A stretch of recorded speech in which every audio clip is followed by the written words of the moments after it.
Well, hey everybody, it's Chuck. Welcome back to the apiary. February is well on its way, and we have got some warm weather here in Jacksonville in Zone 9B.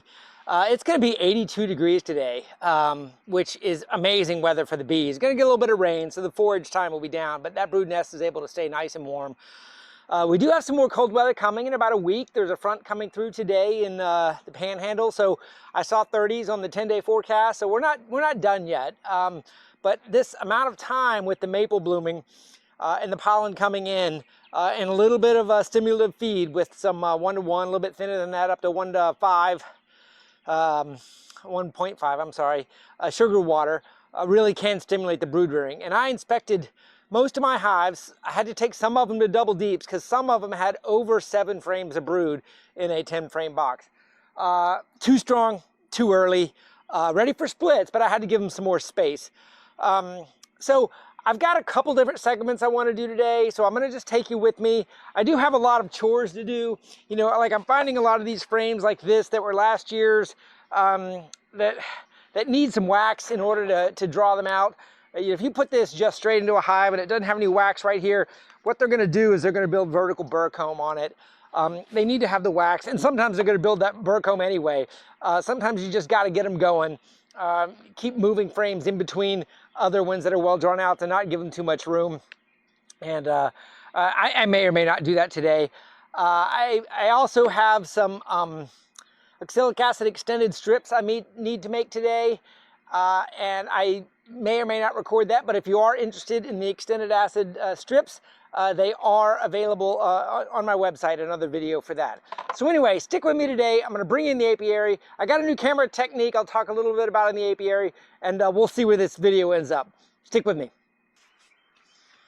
Okay, we're out in the apiary. The first thing I wanted to do, I don't know if you can see all these doubles? There's 1, there's 2, 3, 4, 5, and 6 doubles I've got now.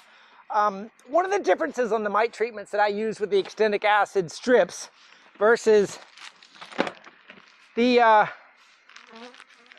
might have to suit up here, versus these sponges. These sponges are made in a very similar way to the strips. They hold more oxalic acid. If you put 2 of these in a deep, that's all you need to do. But the problem is, you can't put sponges on top of a single.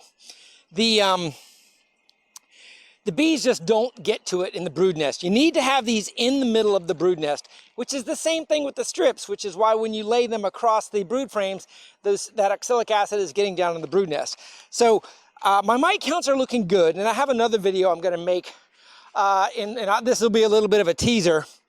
I'm going to a more disposable mite checking tool.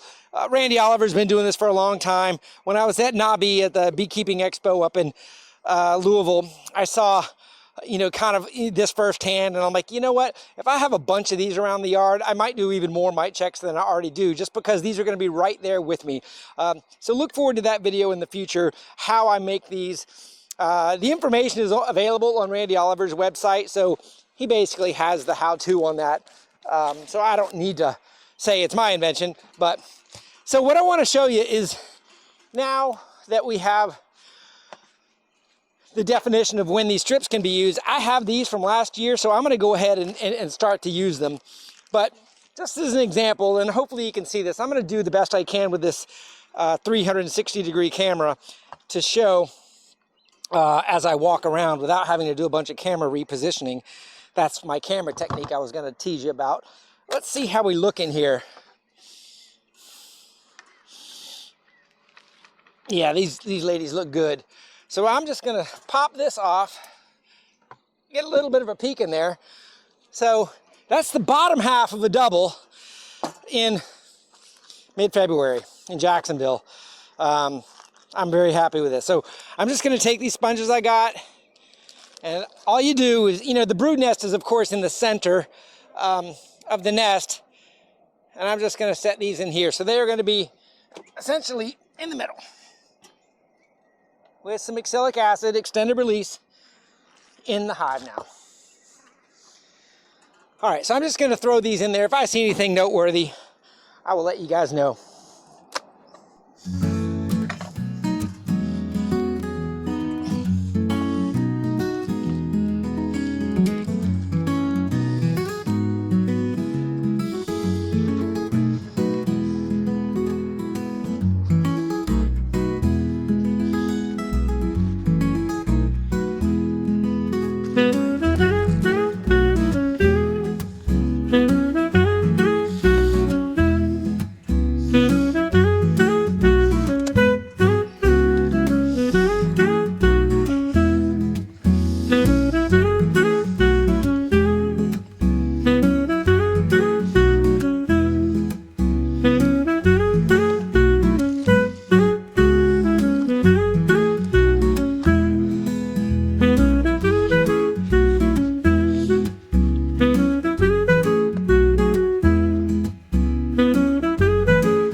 Okay, if you remember the other day, I started these singles with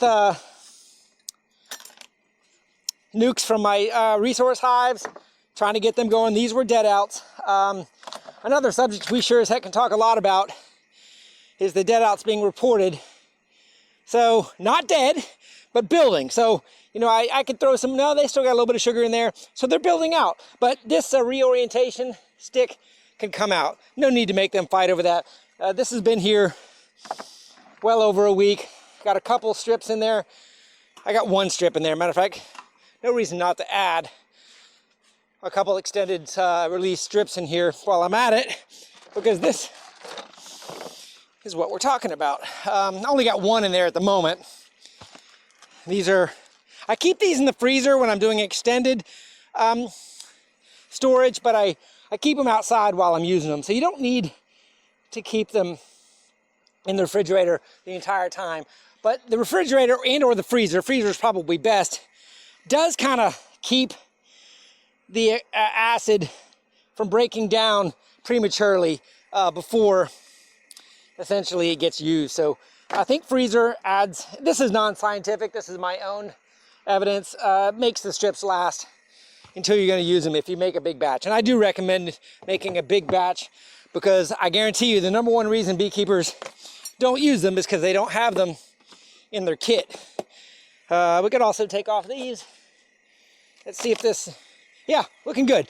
Got 3 or 4 frames of bees in here. Probably some brood, but I'm not going to disturb them. I'm just letting them grow. These are old strips I see in here, so I'm just going to add some new. If I could pull that out, it'd be great, but I don't want to disturb the brood nest. The strips do the best in the brood nest, right? Just like the reason that those sponges need to be in between the brood chambers. If you put these strips out on the outer edge, yeah, you're putting OA in the hive, but you're not really putting it where it needs to be with respect to the cells where the mites reproduce and such. So I got one single in the end, so I'll probably got to use this again. All right, let's take a peek in this one. I know you guys probably can't see as well, but I'm just kind of keeping you with me as I'm talking. Hopefully I can zoom in a little bit on some of these 3D print, these 360 images. I'm not, whew, that one just sounded, it started roaring when I lifted the lid. Amazing.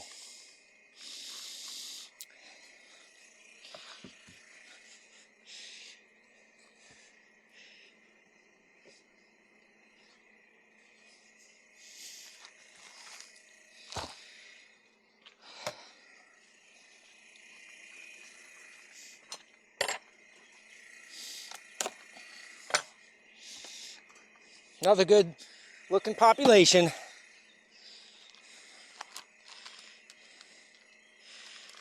Wow, almost perfect. I've got 3 left.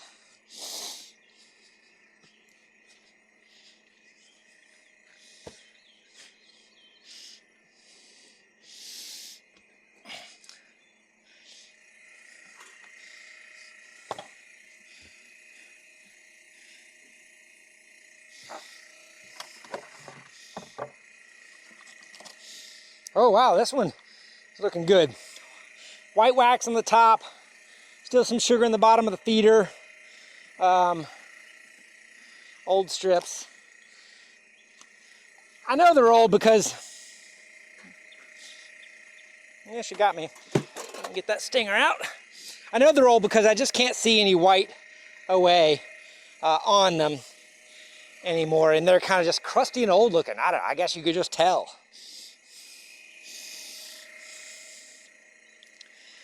This hive is at, I'm just looking at the wax on the top. It's at 5, 6 frames right now. So it's ahead of those other 2. I think I did this one before the other ones also. So this will need a double perhaps, but we'll see how it works on. We're getting close to grafting. I know I told you about that cold weather a little bit earlier, but I'm gonna graft on schedule. First week, balance sets this weekend. You guys want me to show my grafting even though I've already got grafting videos? question mark, leave a comment below. Let me know what you guys think. I mean, I can have the camera rolling, but I don't want to do instructional videos year after year after year on the exact same thing unless I change technique or something.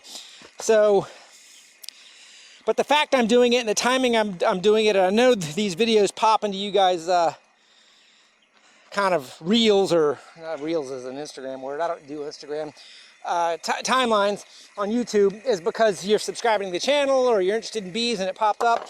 You know, so I'm going to send you to the older videos if they're still relevant on how to make these extended strips if you're interested, versus teach you every single year how I do it.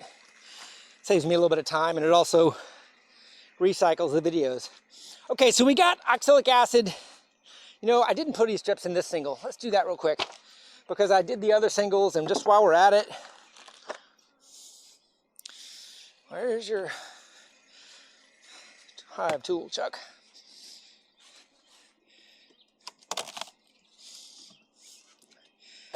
Yeah, you guys are a little closer to this one, so you can kind of see in this hive this is kind of similar strength to that number 1 hive over there. And see, I don't have any oxalic acid in here, so I'm glad I checked that.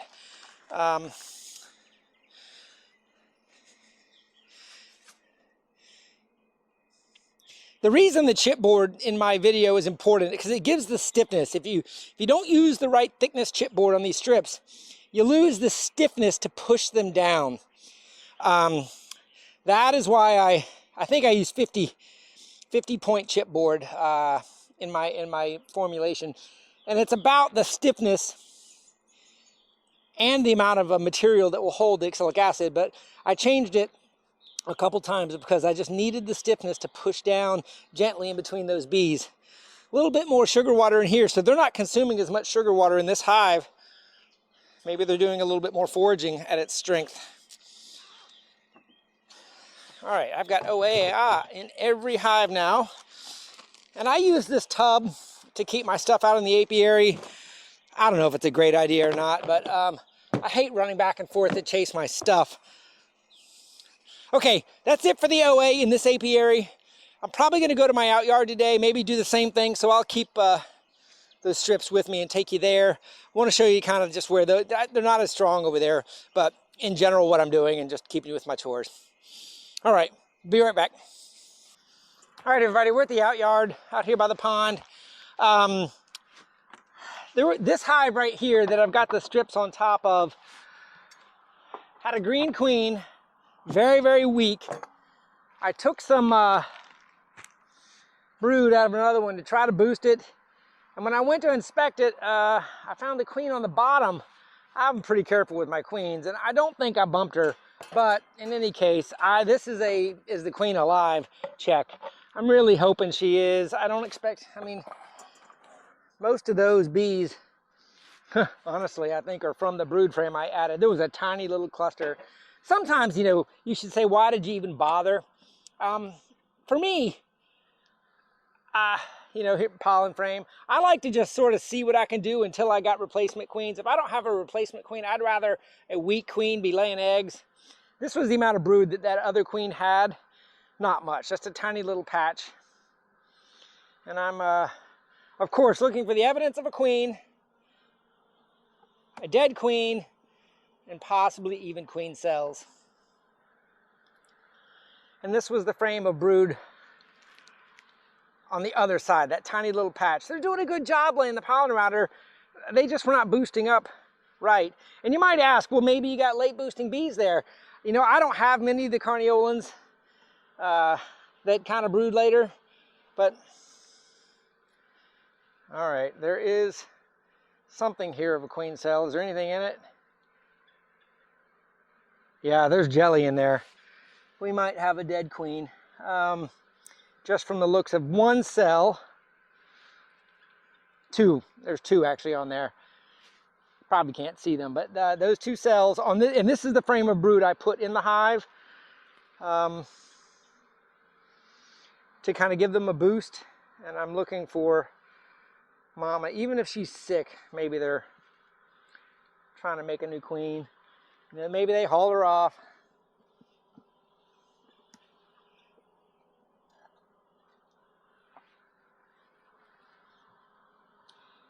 I don't think I squished her, but she, those two cells tell me she's either gone or they're replacing her.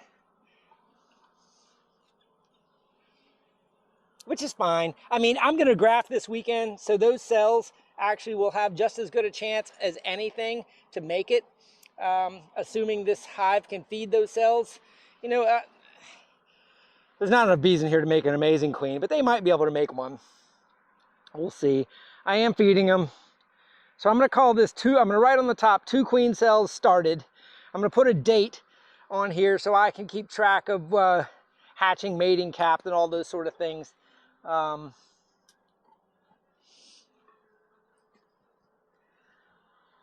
Couple little beetles in here, but yeah. So, I mean, this hive has got resources. It's got enough honey, but it didn't make it really through the winter. Tiny little patch of brood there. I've already talked about all this. Let's put it back together.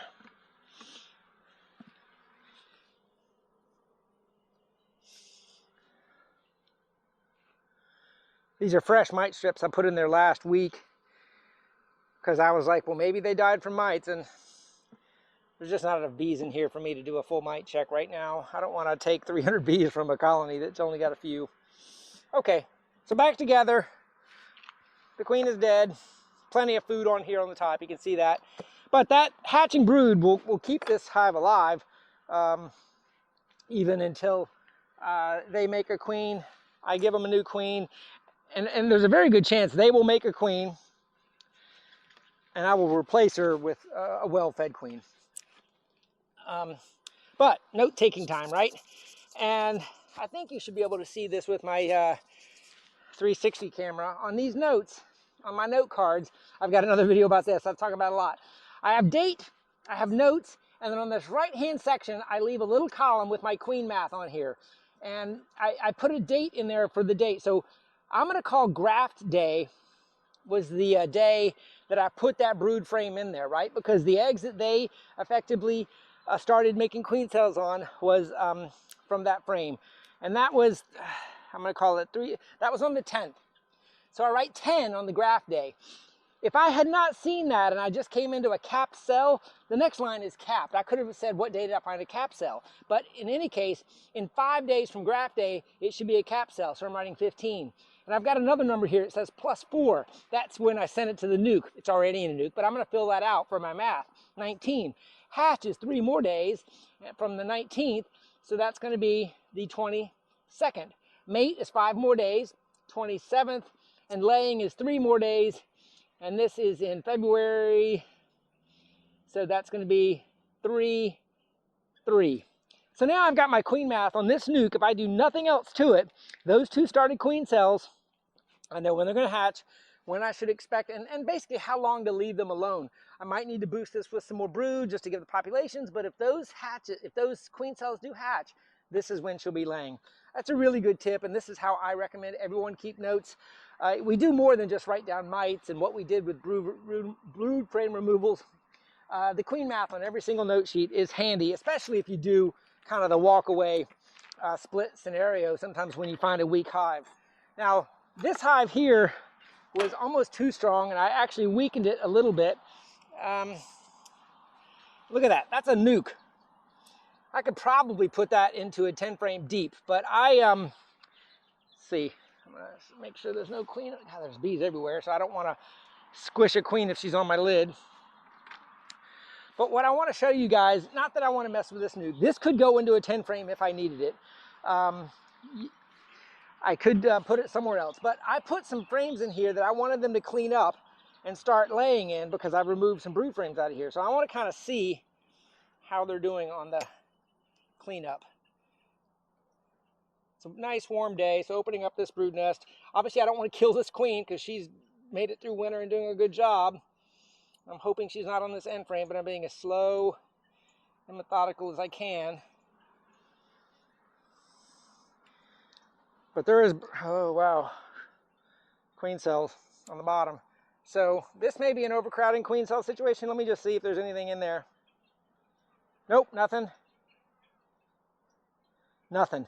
But that's a sign. I don't think that was her. overcrowding. It's too early for them to really swarm. I shouldn't say too early.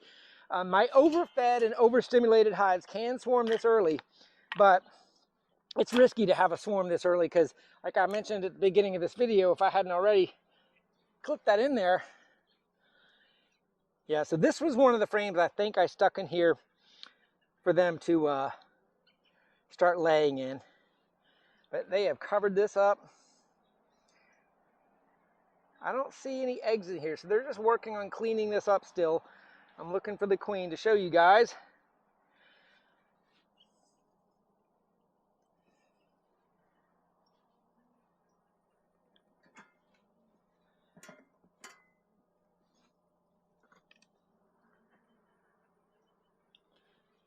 Lots of pearlies in here.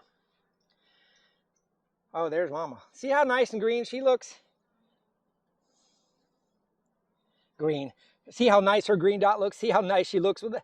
So she is doing great. So if I'm going to do any more manipulations in here, I could put this back together, but because I saw those queen cells, I feel like I need to continue to weaken this hive. So I'm going to put her in a cage so I do not hurt her in manipulations. Now, I've talked a lot about how I do my queen cages. I put a rubber band on here so that I don't bump it accidentally with a light bump and let her out. I've put queens over here. I like to put queens that if she did get out, she's at least in the hive that she came from. I've put cages like in places like this before, and I go back over there and find her and she's not in the cage anymore. And at that point, I have no idea where she is, and she'll never make it back if she can't fly. So if I set a queen down, sometimes I'm like, well, if she gets out, she'll be in her hive. So set it somewhere you can put it back. So this is a open brood frame. So I would not want to add this to a weak hive like this one because too much work to do to feed those brood. This capped brood frame on the end could be a good one. I'm going to just see how much more capped brood I have because this hive is so strong, I almost don't want them to have any capped brood. So this is a full capped brood frame. See all that capped brood on one side, capped brood on another. But got another treat for you guys because I found the queen. Guess what we can do? A mite check. I didn't even expect to do this today. But obviously that hive was very healthy. I don't have any strips in it, so there's a chance. So this is how the mite wash station I'm using now works. I have 2 cups, one to hold the water, one to pour it in, and I have another cup that I've made holes in the bottom. I'm going to make a video on how I make this, and I've got a lid on the one where the bees go. And I have measured bees to the point where I know that line right there is a half a cup of bees, so I don't even need a cup anymore. Now, typically you would shake into a bucket, and I don't have a bucket because I'm out in my out yard. So this is where you do the roll method. The queen is safe, and I'm going to take some bees. I'm going to give them a puff here because obviously I'm going to start disturbing these bees. And now I need to fill up to that line with nurse bees from this frame. So I'm going to get the hanging ones easy, but watch this method. See if they just fall right in. Not quite there yet. Not there yet. Can flip it around the other side. Almost there. There's my half a cup. Now, the lid goes on like that. So now the bees are being euthanized. A quick swirl. Let it sit. And then put this one back. Now this one's being donated. I'm going to take this one out. So I'm going to set it aside. I got another rack over here on this side. Just like this one, so it's hanging just like that. And I'm going to just check this last frame. So I've taken a full frame of capped brood out of here. Let's see what the end frame is. Okay, I got pearlies, some drone brood, no cap. So the only capped, they're just going to have a patch of capped brood now with a whole lot of uncapped brood. So now, this weak one that's making a queen is going to get a boost. If you remember, this frame here on the end wasn't doing anything, right? Some pollen, open frame there. I'm gonna save the few remaining bees there, and I'm gonna put the pollen on the outside edge. No, I'm gonna put this in the middle because that's where she's laying right now. Putting it in there, let her clean that up. I'm gonna stretch this frame to the outside, and I'm gonna add that full brood frame with bees, nurse bees. They're not gonna hurt anybody.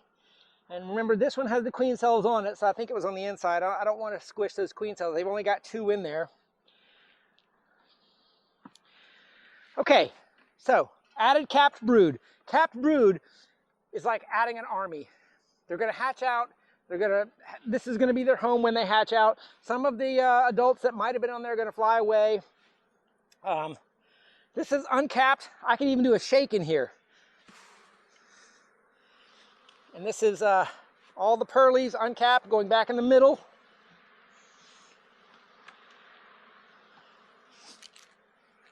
Buzzing me a little bit. Might have to suit up after that shake.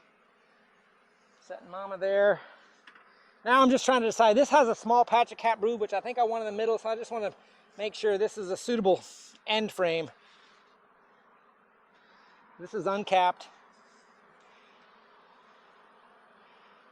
So that needs to be in the middle also. So this capped is going to go on the edge.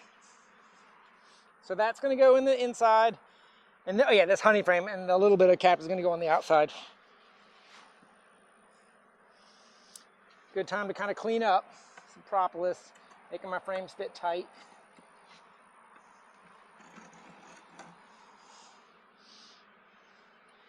Gosh, there's a lot of bees on here for a nuke.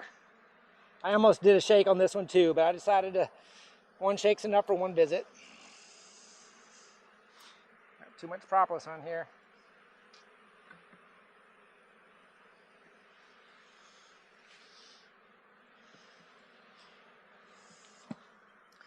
All right, and then my little beetle traps, I typically like to leave them on the edges because that's kind of where they sometimes run the beetles.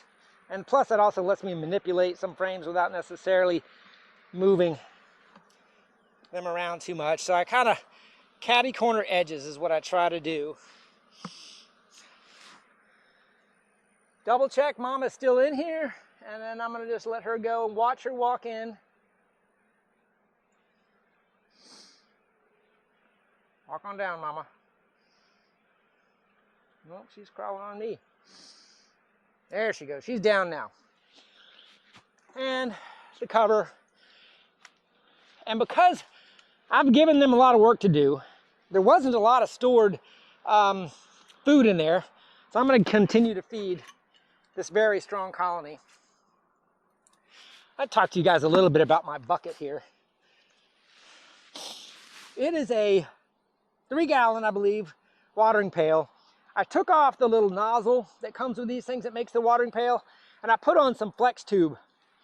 And here on the end, I've got a tiny little clamp. Oh, look at that. See, and this is exactly why. And I put a screen on it, because any of you that ever have fed bees know the bees go to the sugar water while you're filling the jar and everything. So this is so bees don't walk down my tube. And I 3D printed a cap that fits on the open hole. It's not a leak-proof cap, it'll leak, but it'll keep the bees out of there. So the bees can't walk into my jar. I'm sorry, my feeder. So figured I'd share that with you guys. Invention that evolved over time.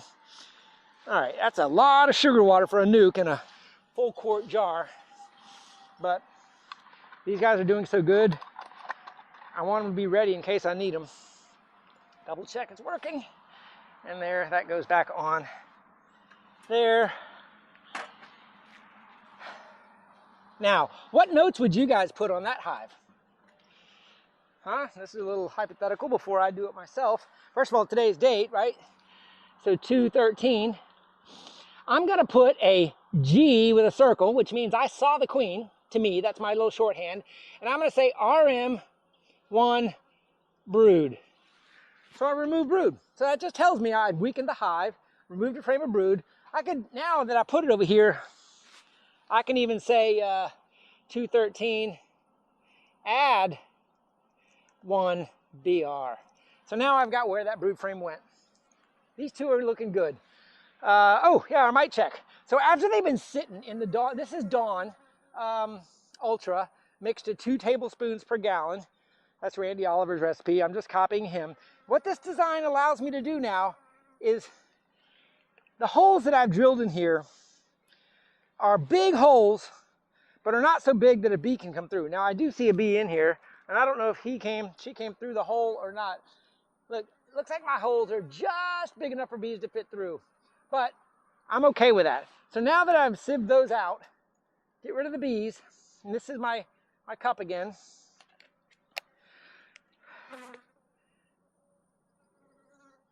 Zero mites. So I don't know what I did. This hive's getting another note. 213, 0 mites. 0 is very rare. I mean, we get low mite counts, but 0.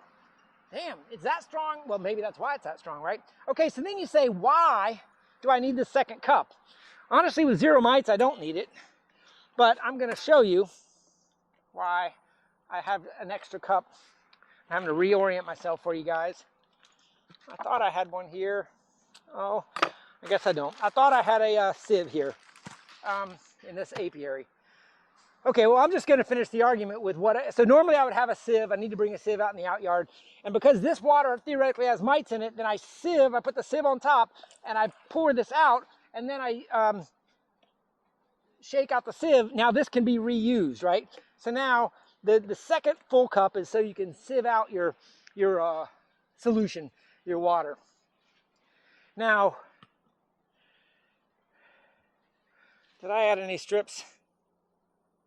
There's 2 strips in there, that's good. Now there's 0 mites in here, so you could argue it doesn't need any strips. But man, I don't do that. 0 strips is betting. That's gambling. Now here I am squishing these in with a queen in here, right? This would have been better to have done this with the queen in her cage. I'm just sliding those in there very gently. I'm almost pretending like I'm bumping the queen with this so I don't hurt her if she is in there. And we've got some oxalic acid in there now too. All right, so that's those 2 hives. 1 mite check. Trying to think if there's anything over here. This hive over here is making a queen, and I've even got it marked down. I've got queen cells on the 6th March, so I'm going to say it was on the 5th that they were capped, because they were capped when I found them before. 9, 13, 18, 22. She'll be laying on the 22nd. So today's the 13th. Theoretically, the queen could be hatching in here today. I found capped queen cells, but I don't know when they were capped, right? So a capped is somewhere between capped and hatching. So they hadn't hatched yet. So the conservative bet is, I found, you can maybe subtract 1 day in doing that math.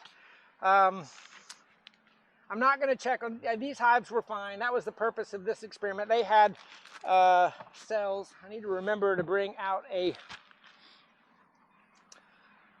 sieve. Now we can come over here to this hive. See, there's the beauty of that 360 camera, is you guys can come around in circles with me, because I'm just going to do that in post-production. All these are dead outs, and I actually I plan on taking another good lesson. This is not a dead out as much as it's a starve out, and I'm going to show you how you can tell. When you find bees attached to your comb, especially when their butts are inside the cells or they're just hanging on, they starved. And or froze, you know, kind of a thing. So these bees died on the comb, maybe on a cold night, and I can show you the inside of it if you can get any view of that. There's dead bees on the bottom. So these bees gave their life for not enough food, and there's no honey in here, right? Right? There's no honey. So they died. They starved out, probably on a cold night earlier in the winter. But these frames are good to have when I do things like what I was showing you a minute ago by expanding the brood nest, right? Because those are good, solid, drawn-out frames. So I like to have them here. I'm not going to take necessarily all of them back to my other apiary. Just kind of cleaning this out. A swarm could move in here too, right? And this is basically a mini swarm trap. As long as it stays dry, and that's what that lid right there is for, is to keep it dry. Let's see, this one was already dead out, so that's empty.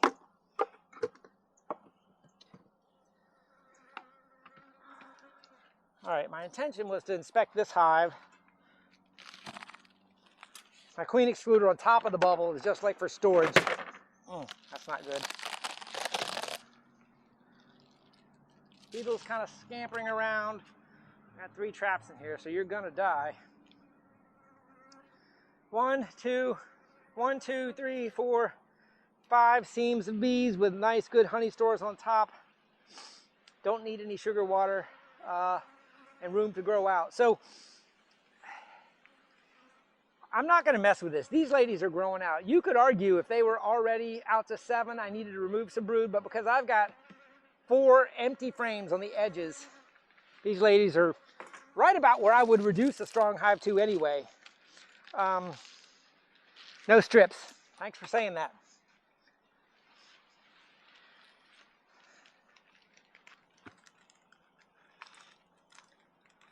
Yeah, I was talking to you, pretending like you're saying something, Jimmy. All right, remember the brood nest. So a double deep, this is not a double deep, a deep gets 4, a nuke gets 2. And that's based off of the amount of oxalic acid each of these strips can hold. I'm using a lot of strips today.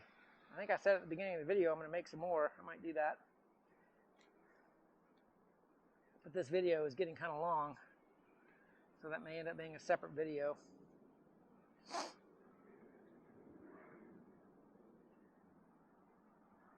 What do you guys think? Leave some comments below. I read all your comments on my beekeeping channel because there's not too many of you watching them. Do you like these just walk-alongs? Am I sharing anything important to whether you're a new or advanced beekeeper, intermediate beekeeper? Are you learning anything, or are we just sharing information? That's the most important thing, is sharing. I'm not claiming to be your teacher. Just talking about what I see so you could translate it if you were confused as to what you were seeing in your apiary. Many of you don't live in my Hardiness Zone, so you're living vicariously through a Floridian beekeeper. I understand that. All right, so added strips, and I looked and saw the honey. I didn't open it up, so there is a queen, I'm pretty sure, just by the way they're behaving.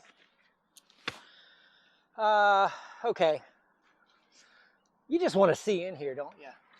All right, I'm not going to mess with the bees, but we're going to get a sense of their strength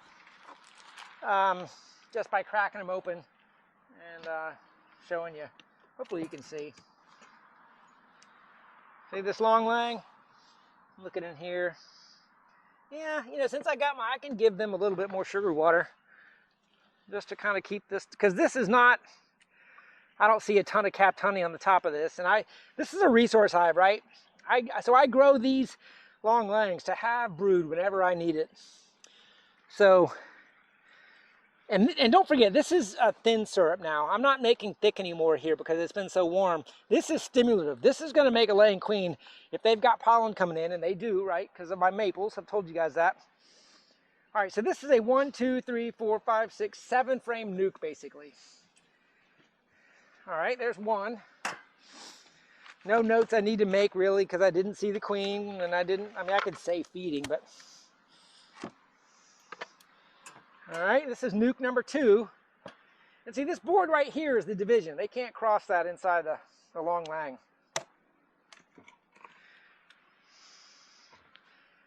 Not as many bees in this one. I got 1, 2, 3, with definitely empty frames on the edges. There's a little bit of sugar water on the bottom. I'm gonna continue to boost them up. I got one more nuke over here, so if they need some sugar, I don't want to give all of it away.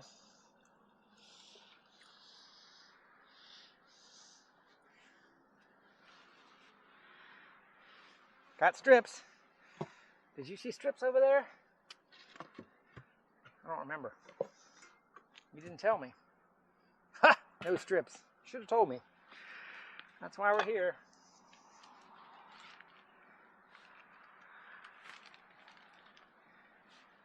So how many, if I told you I give 2 to a 5-frame nuke, and I give 4 to a 10-frame nuke, what would you give a 7-frame nuke? It's not hard math. More than 2, less than 4. So I'm giving them 3. Squeeze this one down here, trying to get it in the brood nest. Remember, when you push these down, pretend like you're not squishing the queen, but nudging the queen out of the way. She was being bumped all the way down.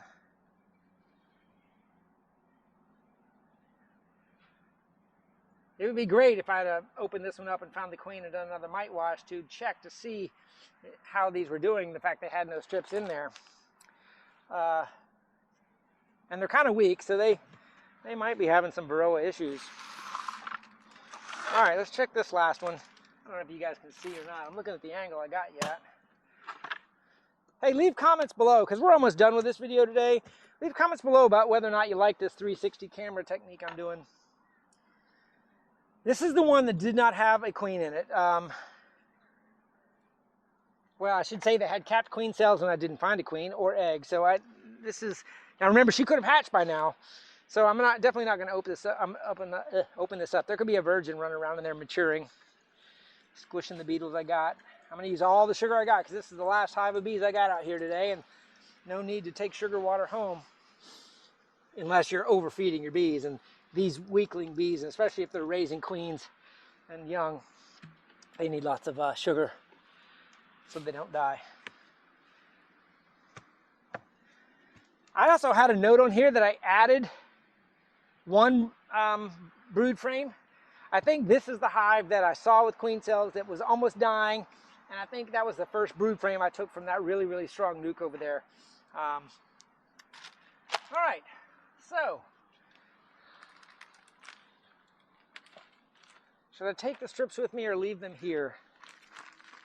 I'm going to leave them here because I told you I'm going to make more strips. And if I'm making more strips, I need to have, just like I need to bring a sieve out here too. Don't forget to remind me of that. The ants love it in here because it's dry. So sometimes these bags, the ants move into. It's kind of a work in progress. Okay. All right, ladies and gentlemen, thanks for sticking with me today. That was a 2 apiary tour. I didn't get to making the strips on camera. If I do make them on camera, I'll film it today, but I'm probably not going to include it as part of this video. Maybe I'll record that and show it in a separate video. Let me know where your bees are at.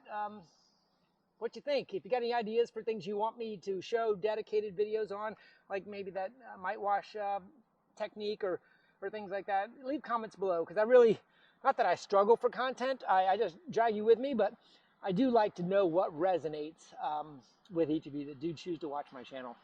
Have a great day, everybody. Happy beekeeping.